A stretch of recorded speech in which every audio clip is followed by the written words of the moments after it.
How about yung statement niya na sinabi niya na o di kapakita niyo yung pag-iibigan niyo mga kampo ng demonyo, mga anak ng tatay Ako ninyong isa nalagyan ng kampo ng demonyo, grabe naman siya. Bakit Actually, may kampon pa ng ano, demonyo? Look, alam mo, kapag yun ang sinabi niya, siya ang lumalabas sa kampo ng demonyo. Hinatulan eh. Sabi, di ba, nasa labas. Diyos ang hahatol. o Diyos O, ang bakit ito aking kampo ng demonyo? Grabe naman siya. Actually, Brad Ace, Brad Romel, yung tanong dyan sa sagot na, yung sagot sa tanong na yan, ni Daniel Rason, sabi niya, o di, pakita ninyo yung paggawa ninyo na mabuti. Ang ganda nung sagot ni, ni Brad Romel.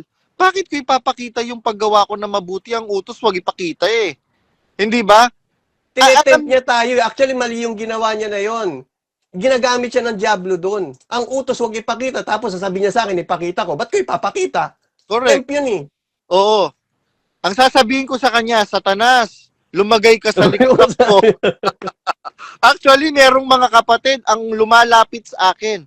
At I believe, hindi lang sa akin lumalapit, pati sa kay Brad Ace. Kasi kung, kung mapera lang, mas mapera si Brad Ace sa akin. Aktibo Pero pa ito mga miyembro. pinagtataka ko.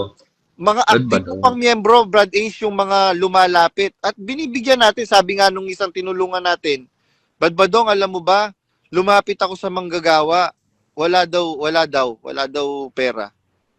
Yung mga Tsaka ito, lumalapit, brother. Ay, sige. Ikaw muna, Brad Ace. sorry. Yun lang kasing lumalapit in connection dun sa sinabi ni Badong. Yung lumalapit sa amin, mga malapit kay DR yun eh. Nagtataka ako, bakit kami ang nilalapitan? Kung talagang approachable siya, bakit hindi siya ang lapitan? Yun lang naman yun sa akin doon. Sa akin, yung pagtulong na sinasabi niya, china-challenge niya tayo. Halimbawa lang, hindi ko alam kung totoo yan. Kung china-challenge niya tayo, siya, inano niya kinuha niya yung kapurihan na ako tumutulong, kayo tumulong kayo. Hindi naman siya per se ang tumutulong kapatid ang tumutulong. Ginagamit niya ang pera ng kapatiran at tinutulong gamit ang kanyang pangalan at ang kapurihan bumabalik sa kanyang pangalan. Kaya hindi apple to apple yung sinasabi niya. Kasi tayo, individual tayo. Siya grupo. May mga tao sa paligid niya na nag-aabuloy. May mga negosyo siya. So, hindi tama yung ganong approach. Di ba? Yes, totoo, tama.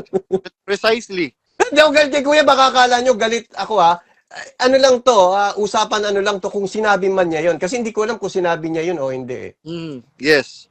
Merong mga video diyan, Brad Romel, nasa MCGI Exeter subreddit. Yeah, another Reddit. question for Brad Romel, if you don't mind. Yes, Okay kasi lang po. diba, alam natin na ang pakilala niya, siya yung modern day Timothy. Kumbaga, si Paul, ang modern day, Paul is si Bess, siya naman yung modern day Timothy.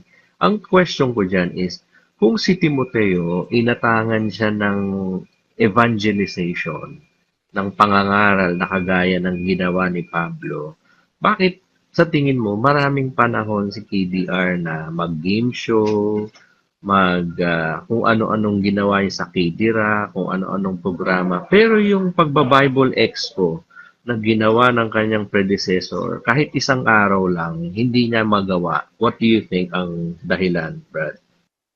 Eto medyo sa akin lang to itong sagot ko baka sabihin ni nagtatayo ko ng iglesia ko Observant kasi ako. Tandaan natin ang gusto ng Diyos, sabi niya 'di ba na kalatan ng lupa, bautismo sa pangalan ng Ama, ng Anak, ipakalat ninyo hanggang saan katapusan ng sanlibutan. Bakit nawala?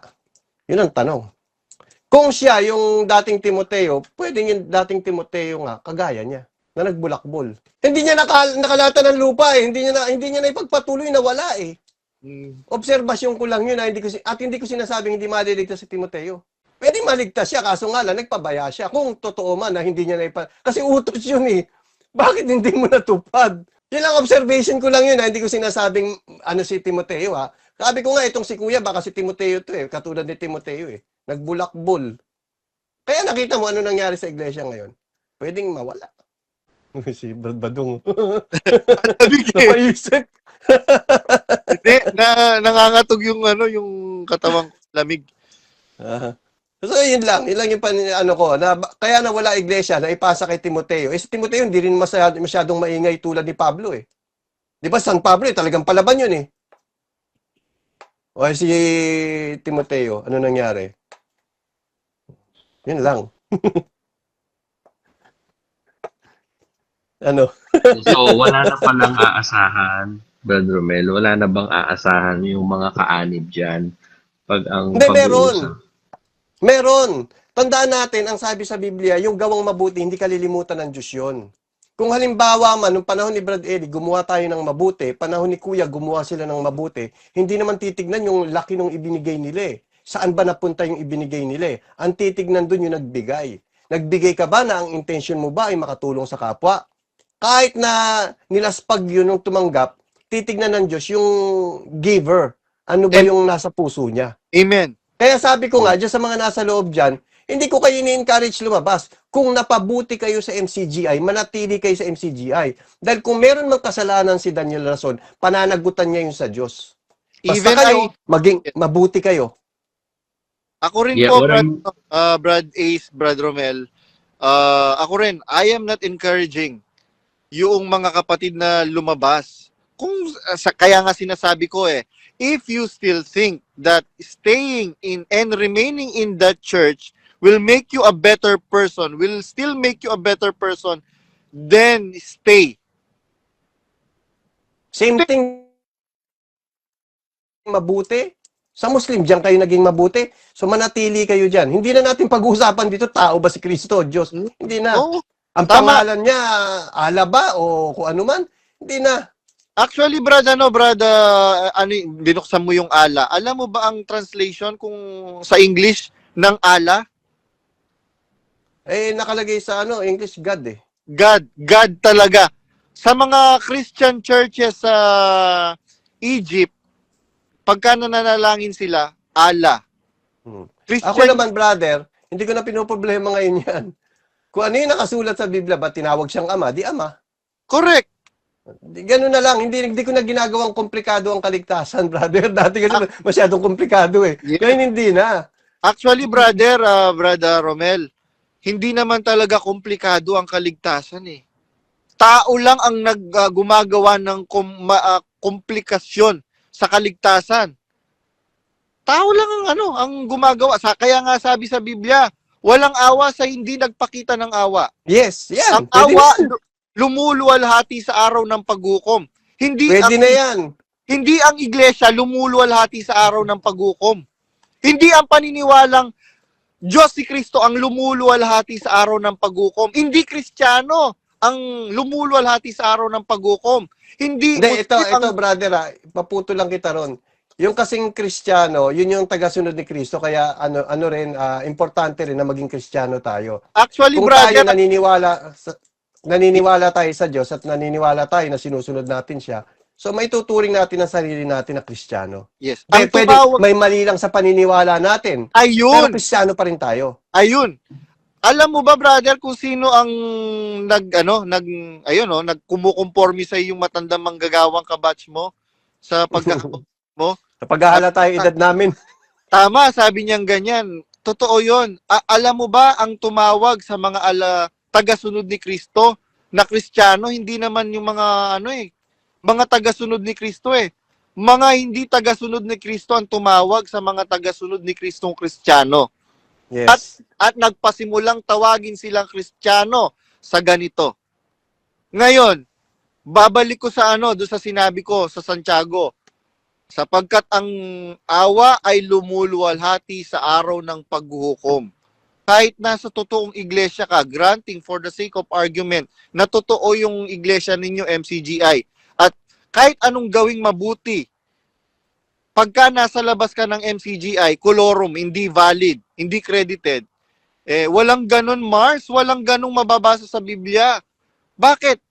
Meron tayong mababasa sa Mateo 24, hali kayo, mga pinagpala ng aking ama. Manahin ninyo ang kahariang inihanda sa inyo buhat pa ng una, sapagkat ako'y nagutom, etc., etc. Sasagot ang matuwid at magsasabi, Panginoon, kailan ka namin nakitang nagutom? Kilala ba nila si Kristo? Hindi.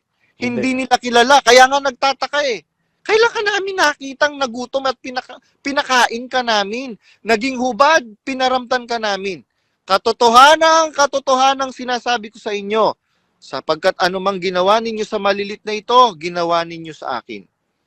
Kaya nga, maging maawain ka lang, ano na yun eh. Passes na yun eh. Lalo na kung mapagbigay ka pa. Tatanungin Magbigay, ba? matulungin. Halimbawa, Brad Romel, merong lumapit sa yung matanda o nadaanan kang matanda, uugod-ugod, namamalimos, tatanungin mo ba, kapatid ka ba ni Kristo? Hindi na. Hindi, di ba?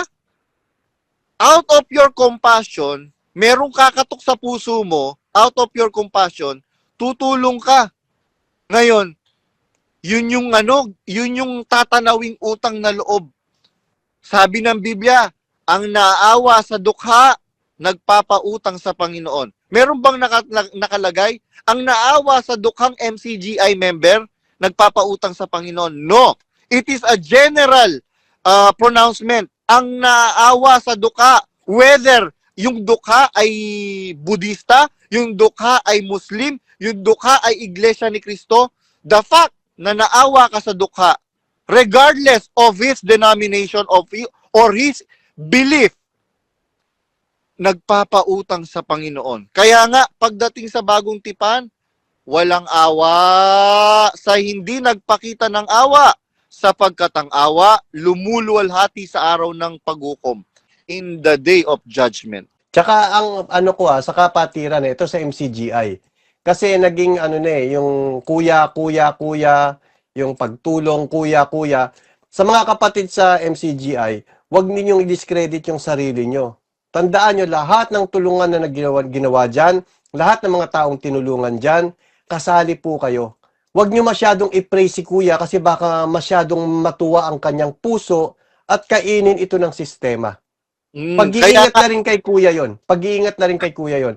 Sama-sama kayo dyan. Bawat isa sa inyo, sa mga nag-aabuloy sa inyo, pag may tinulungan, nagpagamot, nagpa-dialysis dyan, kasama po kayo dyan.